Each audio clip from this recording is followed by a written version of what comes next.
Hi, thanks for joining this new video. Today, we're sharing first impressions of the Motorola Razr Fold. Let's begin. This is the very first occasion that Motorola steps into the category of horizontal format folding devices. For some reason, they have been focusing solely on the flip format, but at last, we are now seeing this new fold proposal from them. Interestingly, DxOMark has recognized them as having the top employable camera system in North America. In other words, they claimed it to be superior to the Galaxy Z Fold 7 and the current Pixel Fold. And well, for now, it has been announced in Europe a price of €1,999, but we'll have to wait and see if it arrives in other regions. Incidentally, it's compatible with the Moto Pen Ultra, an intriguing stylus, but unfortunately, we don't have it here. And it will become available in black finishes, blue and lily white. The truth is that the work Motorola has been doing recently with the back covers of its devices is quite special because it adds a unique texture to them, giving a special touch. It's not just a smooth cover, which certainly stands out as one of the most attractive features of this device. Indeed, there is also a special edition for the FIFA World Cup 2026, which is perfect for fans who love collectible devices. But let's discuss the design of this device in detail. When it is open, it measures 6 millimeters in thickness, and when folded, it's 9 millimeters thick. While it's not the thinnest foldable device available, it features a stainless steel hinge that looks quite appealing. Additionally, it includes an internal titanium plate designed to distribute pressure effectively, helping to prevent stress on the screen fold area. On the exterior, we have Corning Gorilla Glass Ceramic 3. This marks the introduction of this new glass for protection. The manufacturer states that it is 75% more resistant to drops compared to the first generation of this class. Additionally, it features IP68. IP69 and IP69K are quite remarkable, especially because in foldable devices we're just beginning to see full dust resistance. We already noticed it on the Honor device, and now we're also observing it on this foldable from Motorola. On the outside, there's a 6.6-inch display, yet on the inside it expands to 8.1 inches, making it quite impressive. Large, with 2K resolution.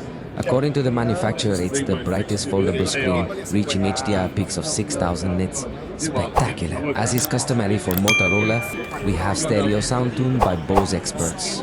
And additionally, with the inclusion of Dolby Atmos support, as we're already used to with this brand, the folding device includes 2 front cameras. The internal one has 32 megapixels and the external sensor has a resolution of 20 megapixels. To be honest, neither of the 2 sensors seems particularly remarkable. They appear quite basic.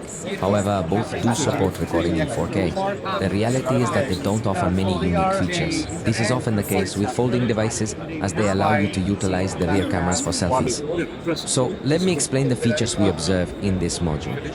We discover a 50 megapixel ultra wide-angle camera, which includes autofocus, allowing for a 3.5 centimeter macro mode. Next, we have the main camera, featuring 50 megapixels with a Sony Lithium 828 sensor. Additionally, there's a 50 megapixel periscope telephoto camera equipped with a Sony Lithium 600 sensor. The optical zoom capability is 3.7 times, and the maximum zoom reaches up to 100 times, aided by artificial intelligence. At first glance, the truth is that the camera seems decent and competitive.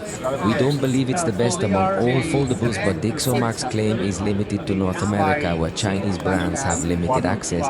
In case you're unaware, Motorola is also Chinese, but it's among the few Chinese brands that enter the US. Therefore, it doesn't face much competition, which is likely why it earned the title of the best foldable camera in North America.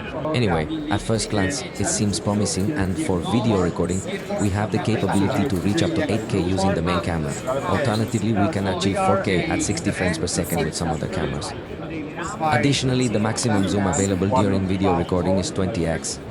It doesn't appear bad at all, but to provide a final verdict, we would undoubtedly require more comprehensive testing in various environments. About the battery, it's important as it has 6,000 mAh capacity. Thanks to the integration of silicon and carbon technology, theoretically, the capacity will be excellent. It will support charging at 80 watts and also provide support for wireless charging at 50 watts. It even has basic but functional 100 watts reverse wireless charging. In software, we already know that it arrives with Android 16 and Moto AI functions, and will arrive with Wi-Fi 7, Bluetooth 6, NFC, and the port is USB 3.2 Gen 1. The processor is Snapdragon 8 Gen 5. Note the absence of the Elite name, indicating it's not the most powerful on the market, but it has advanced cooling, 16 GB RAM, and up to a terabyte of storage. However, I want to remind you that these are merely our initial impressions, intended to provide an overview of this device's specifications. We hope to conduct a more in-depth review to understand it more thoroughly. Please share your thoughts in the comments about this proposal. Do you think it surpasses the Samsung Foldable or not? At this point, we have come to the conclusion of this video. If you enjoyed it, you know you can show your appreciation, and we'll catch up with you next.